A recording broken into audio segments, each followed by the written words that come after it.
بسم اللہ الرحمن الرحیم۔ السلام علیکم ورحمۃ اللہ وبرکاتہ۔ امید ہے کہ آپ سب حضرات خیریت سے ہوں گے۔ اللہ تعالیٰ تمام حضرات کو خوش رکھے، خیریت سے رکھے۔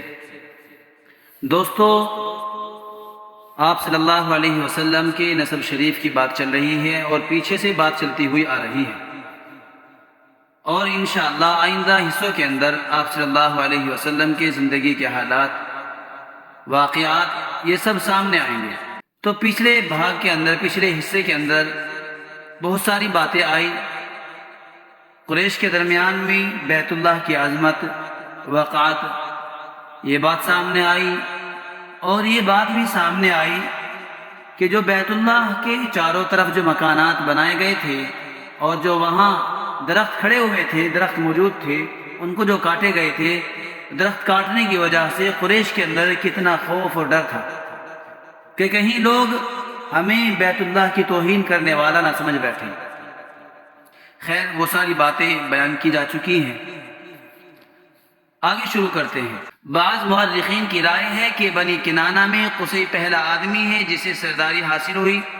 جب حج کا موسم آیا تو اس نے قریش سے کہا، حج کا موسم آ گیا اور جو کچھ تم نے کیا ہے عرب اس کو سن چکے ہیں، یعنی تم نے جو حرم کے اندر مکانات تعمیر کر لیے ہیں وہ تمہاری تعظیم کرتے ہیں۔ میں سمجھتا ہوں کہ عرب کھانے سے زیادہ کسی چیز کا احترام نہیں کرتے، اس لیے تم میں سے ہر شخص اپنے مال میں سے خراج نکالے تاکہ اس کے ذریعے حاجیوں کے واسطے کھانے کا انتظام کیا جائے۔ چنانچہ قریش نے ایسا ہی کیا اور اس طرح بہت سا روپیہ اکٹھا ہو گیا۔ جب حج کا موسم شروع ہوا تو قصی نے مکے کے راستوں میں ہر راستے پر اونٹ ذبح کرائے، اسی طرح خاص مکے میں بھی اونٹ ذبح کرائے، سرید اور گوشت تیار کرایا اور حاجیوں کو مٹھائی اور دودھ پلوایا۔ قصی پہلا آدمی ہے جس نے مزدلفہ میں آگ جلائی تاکہ لوگ اس کو روانگی کی رات میں عرفات سے دیکھ لیں۔ قصی کے جو اقوال نقل کیے جاتے ہیں ان میں سے ایک یہ ہے، جس نے ملامت والے آدمی کو تکریم و عزت کی وہ اس کی ملامت میں شریک ہو گیا، جس نے برے کو پسند کیا وہ اس کی برائی میں شریک ہو گیا، جس کو بھلائی راس نہ آئی اس کو برائی راس آتی ہے، اور جس نے اپنی حیثیت سے زیادہ کی طلب کی محرومی اور پست دشمن کے حسد کا شکار ہوا۔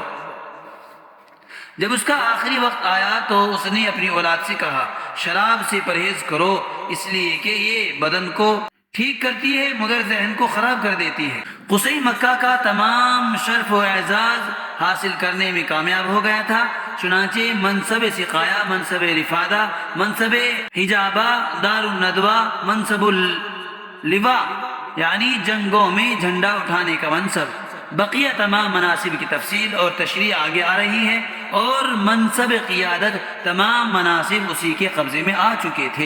قصی کا سب سے بڑا بیٹا عبد الدار تھا۔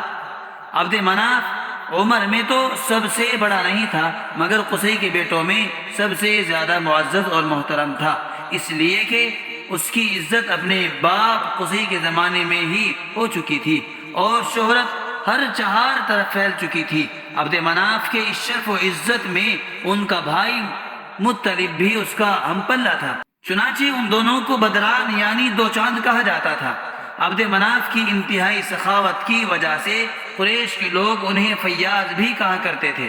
اس کے بعد قصی نے یہ تمام مناصب اور عہدے یعنی سقایا، رفادہ، حجابہ، ندوہ، لیوا اور قیادت اپنے سب سے بڑے بیٹے عبددار کو دیے۔ اس نے عبدالدار سے کہا، میں قوم یعنی عبددار کے دونوں بھائیوں عبد مناف اور مطلب کو تیرا پابند کرتا ہوں۔ وہ اگرچہ اپنے شرف اور رتبے میں تجھ سے بڑھ گئے ہیں مگر ان میں سے کوئی شخص بھی اس وقت تک کعبے میں داخل نہیں ہو سکتا جب تک کہ تو ان کے لیے کعبے کا دروازہ نہ کھولے۔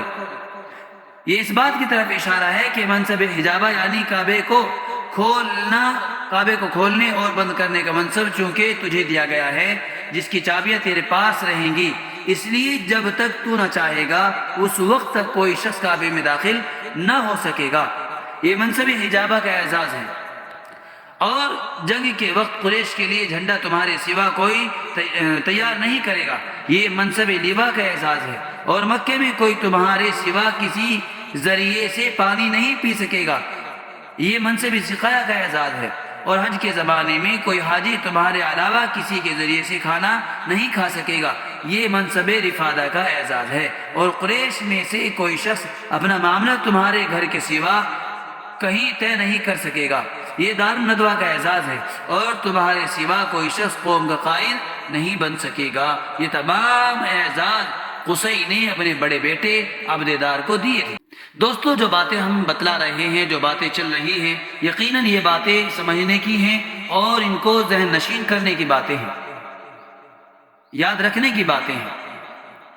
تو گزارش ہے کہ آپ تمام حضرات جڑے رہیں، ہمیں سپورٹ کریں، آگے بڑھائیں اور ویڈیو کو آگے تک دوسروں تک پہنچائیں۔